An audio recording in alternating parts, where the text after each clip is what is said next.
ഹരേ കൃഷ്ണ. ഇന്ന് അവിചാരിതമായിട്ട് ഗുരുവായൂരപ്പന് പുണ്യാഹമായി ശുദ്ധിയായി.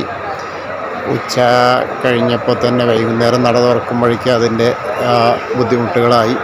ഒരു അഹിന്ദു കയറി, അത് കാരണമാണ് ഇന്ന് ശുദ്ധിയായത്. അത് കാരണം കുറച്ച് തിരക്കുണ്ടായി എന്നല്ലാതെ സാധാരണഗതിയിൽ തിരക്കില്ല. ഗുരുവായൂർ അമ്പലത്തിൽ നിന്ന് തിരക്ക് ഇപ്പോൾ കുറച്ച് തിരക്കായി എന്നല്ലാതെ തിരക്ക് കുറവായിരുന്നു.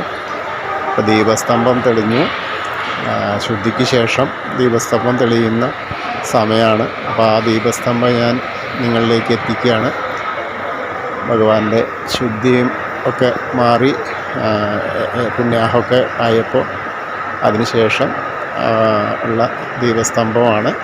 ദീപസ്തംഭം തെളിഞ്ഞത് നിങ്ങളെല്ലാവരും, ദീപാരാധന സമയമാണ്, എല്ലാവരും അത് പ്രാർത്ഥിക്കുക.